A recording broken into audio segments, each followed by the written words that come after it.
జిల్లా పెనుబల్లి మండలం Kothalankapalli railway bridge వద్ద సోమవారం ఉదయం ఘోర రోడ్డు ప్రమాదం చోటు చేసుకుంది. ఆంధ్రప్రదేశ్లోని ఏలూరు జిల్లా ముసునూరు నుంచి హైదరాబాద్కు వెళ్తున్న శ్రీకావేరి ట్రావెల్స్ కు చెందిన ప్రైవేటు బస్సు అదుపు తప్పి రైల్వే బ్రిడ్జిని ఢీకొని జాతీయ రహదారిపై బోల్తా పడింది. ప్రమాద సమయంలో బస్సులో 36 మందికి పైగా ప్రయాణికులు ఉన్నట్లు సమాచారం. ఈ ఘటనలో 22 మంది గాయపడగా వారిలో 4 పరిస్థితి విషమంగా ఉన్నట్లు తెలుస్తోంది. తీవ్రంగా గాయపడిన వారిని ఖమ్మంలోని ఆసుపత్రులకు తరలించగా మిగిలిన వారికి సమీప ఆసుపత్రుల్లో చికిత్స అందిస్తున్నారు. అధిక వేగం మరియు డ్రైవర్ నిర్లక్ష్యమే ప్రమాదానికి కారణమని ప్రయాణికులు ఆరోపించారు. వేగంగా వస్తున్న బస్సు నియంత్రణ కోల్పోయి బ్రిడ్జి రక్షణ గోడను ఢీకొని రహదారిపై అడ్డంగా పడిపోయిందని తెలిపారు.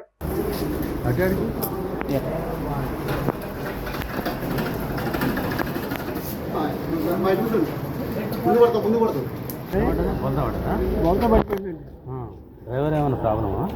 ఏమో మాకేం తెలుస్తుందండి.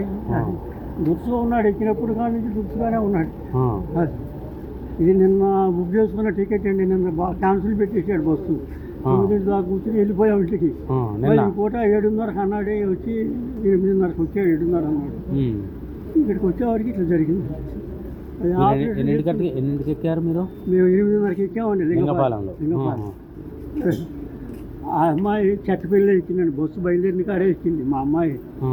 అది నేనే ఇక్కడ ఎక్కాను. హాస్పిటల్కి వెళ్దామని వెళ్తున్నామండి. ఆపరేషన్ చేయించుకుంది ఇక్కడ రొమ్ముకి క్యాన్సిల్ అయ్యి. చూపించుకొద్దామని హైదరాబాద్ వెళ్తున్నారు. అదేంటి